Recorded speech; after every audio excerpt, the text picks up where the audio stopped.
안녕하세요. 말씀의 거리 482번째 시간 기도하심으로 시작하겠습니다. 거룩하신 주님 감사합니다. 주님의 말씀을 묵상합니다. 성령님께서 말씀의 조명이 되어 주시옵소서. 우리 주 예수 그리스도님의 이름으로 기도합니다. 아멘. 오늘 보실 말씀은 말라기 2장 17절에서 3장 5절까지의 말씀입니다. 너희는 말로 나 주님을 괴롭혔다. 그런데도 너희는 우리가 어떻게 주님을 괴롭게 해드렸습니까? 하고 묻는다. 너희는 주님께서는 악한 일을 하는 사람도 모두 좋게 보신다. 주님께서 오히려 그런 사람들을 더 사랑하신다 하고 말하고 또 공의롭게 재판하시는 하나님이 어디에 계시는가 하고 말한다. 자, 주님께서 악한 일을 하는 사람을 좋게 보신다? 이거는 정말 근거 없는 말이죠. 왜 이런 말을 하는 걸까요? 또 공의롭게 재판하시는 하나님이 도대체 어디 있니? 라고 말하는 것. 자, 이것은요, 자신들의 죄를 감추기 위해 하나님을 핑계거리로 삼는 그런 말들입니다. 굉장히 주님께서 이것을 싫어하시는 것을 우리는 알 수 있습니다. 오늘날 우리가 주님의 말씀이 기준이 아닌 것, 자신의 생각, 특히 하나님은 사랑의 하나님이야 그러면서 하나님은 죄인도 사랑하셔.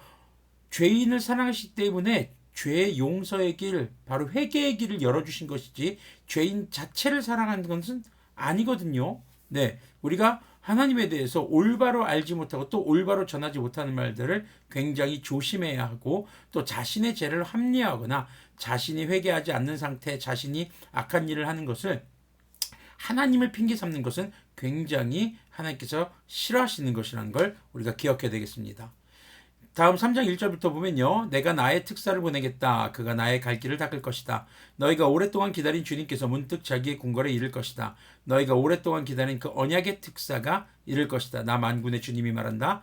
그러나 그가 이르는 날에 누가 견디어내며 그가 나타나는 때에 누가 살아남겠느냐. 그는 금과 은을 연단하는 불과 같을 것이며 표백하는 재물과 같을 것이다. 그는 은을 정련하여 깨끗하게 하는 정련공처럼 자리를 잡고 앉아서 레위 자손을 깨끗하게 할 것이다. 금속 정련공이 은과 금을 정련하듯이 그가 그들을 깨끗하게 하면 레위 자손이 나 주님께 올바른 제물을 드리게 될 것이다. 유다와 예루살렘의 제물이 옛날처럼 지난날처럼 나 주님을 기쁘게 할 것이다. 자, 이것은 예수님께서 다시 재림하실 때 이 말 마지막 심판을 말하는 것이 아닙니다. 이 땅 가운데서 주님께서 주시는 연단의 심판에 대한 말씀인 것이죠. 하나님께서 주시는 고통이 있을 수 있습니다. 하나님께서 주시는 이 땅 가운데에서의 고난이 있을 수 있습니다. 그것은 연단이라는 것을 우리는 기억해야 될 것입니다. 주님께서 주시는 연단의 심판은 다시 우리가 거룩하게 되는데 목적이 있고 주님을 올바로 예배하도록 하는데 목적이 있다는 것을 우리는 기억해야 하겠습니다. 그래서 이 연단의 심판도 역시 우리의 죄가 사실상 근본 원인이라고 볼 수가 있겠죠. 그런데 주님께서 주시는 이 고난은 오히려 은혜가 되는 것이 그 고난을 지나고 난 다음에는 바로 주님께서 기뻐하시는 예배자의 모습으로 다시 주님과의 관계를 회복하게 된다는, 그래서 다시 예수님 다시 오시는 그 재림의 때에 구원에 이르게 된다라는 그런 목적을 가지고 있는 것이죠. 자, 5절을 계속 보면요. 내가 너희를 심판하러 가겠다. 점치는 자와 간음하는 자와 거짓으로 증언하는 자와 일꾼의 품삯을 떼어먹는 자와 과부와 고아를 억압하고 나그네를 학대하는 자와 나를 경외하지 않는 자들의 잘못을 증언하는 증인으로 기꺼이 나서겠다. 나 만군의 주님이 말한다. 자, 이 5절 말씀을 보면서 우리가 주님께서 무엇을 원하시는지, 어떤 삶이 거룩한 삶인지를 우리는 생각해 보게 됩니다. 바로 점을 치지 않는 것, 다른 신들을 찾아가지 않는 것이죠. 미래를 알려고 애쓰는 것이 아닙니다. 주님께서 우리를 인도하신다는 것을 알아가야죠. 간음하지 않는 것, 내 아내를 제외한, 다른 내 남편을 제외한, 한마디로 내 배우자 이외의 다른 이성에게 성적 호기심이라든가 그런 관심을 갖지 않는 것, 이것이 여기에 해당이 될 것입니다.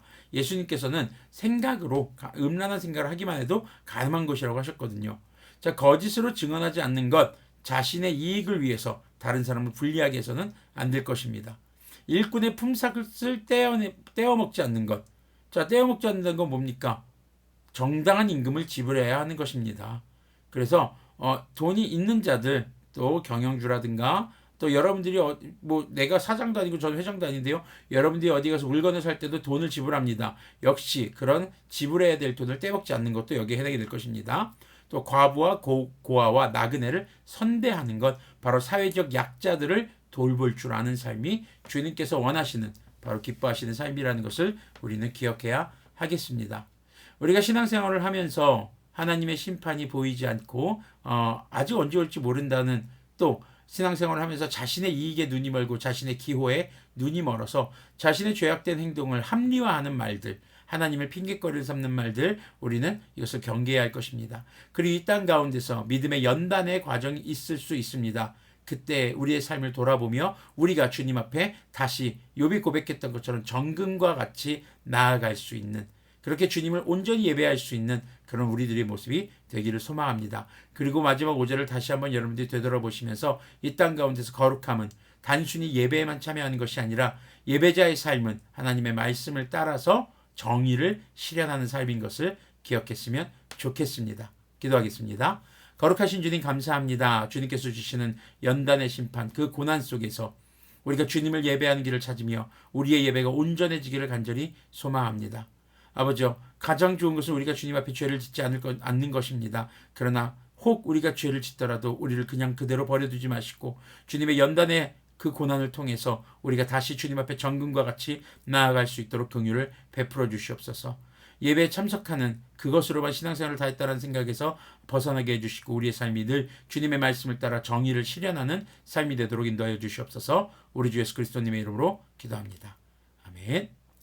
네, 그리스도인의 삶은 주님의 말씀을 따라서 예배하는 선교자의 삶을 살아가는 것입니다. 그리고 그것은 이 땅 가운데서 주님의 말씀을 따라 정의를 실현하는 삶인 것을 기억하는 우리가 되기를 소망합니다.